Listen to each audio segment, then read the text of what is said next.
4 na araw na lang at pasukan na ang Department of Education. Ipinagmamalaki ang anilay 1:1 ratio ng libro sa mga estudyante sa mga pampublikong paaralan. Pero ano nga ang ibig sabihin ng 1:1? Mukhang malayo kasi ito sa katotohanang haharapin ng ilang estudyante sa pasukan. Sa Kalayaan National High School halimbawa, piling libro lang ang naipapahiram sa mga estudyante ng 1:1. Noong nakaraang school year nga, wala ni isa sa first year at fourth year students ang nakatanggap ng Filipino textbook. Dahil kasi sa limitadong bilang, mga guro na lang ang pinahiram para sila na ang bahalang magpahiram din sa mga estudyante sakaling kailangan. Wala ring values education textbook, kaya ang mga guro nagda-download na lang ng lectures online. Pero ang DepEd, kumbinsidong walang kakapusan ng libro sa lahat ng pampublikong paaralan ngayong taon. Baka raw sa distribution lang ng libro may problema.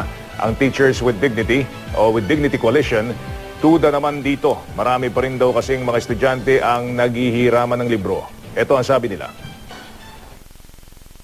Kami po yung mga unang batch po ng K-12. Sana po magkaroon po kami ng mga libro na mga gamit po namin. Mahirap po talaga kasi yun. Halimbawa, kung ang nagbibigay ng exam ang teacher, halos ang review ng bata ay naapektuhan kasi nga wala silang reference.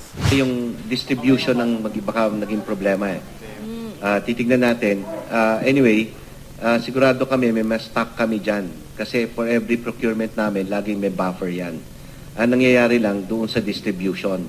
Really, no, the 1:1, no, as reported by DepEd is doubtful. Marami pa rin tayong mga libro na pinaghahatian ng mga bata, no. Marami pa rin tayong mga libro na kulang, no.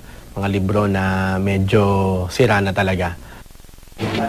Baka naman iba ang definition nila ng 1:1. Saka parang ito lang yung kasi nga papalapit na pasukan. Ilan yung mga nababasa ko mga report na naghihiraman nga yung mga estudyante. Hindi 1:1. Parang ano yata yan, malalaman natin yan. Baka Dahil 1:1 sa mga guro, tapos sa mga guro ang Ay, di, magpapahiram. huwag nila sabihin 1:1 kasi lakas ng loob mo Ibang sabihin na... definition eh. Mahirap yung malakas ang loob mo sasabihin mong 1:1. Hindi naman pala ganun na nangyayari sa totoo. Lalong-lalo na sa mga malalayong lugar. Dito kung makikita mo sa Metro Manila, kung hindi natutupad dyan, how much more sa mga remote areas na hindi na masyado napupuntahan. Isa sa mga balakid para magkaroon ng quality education yan. Tingnan magkakaalaman yan. Pasasaan ba't lalabas ang katotohanan, di Very ba? good.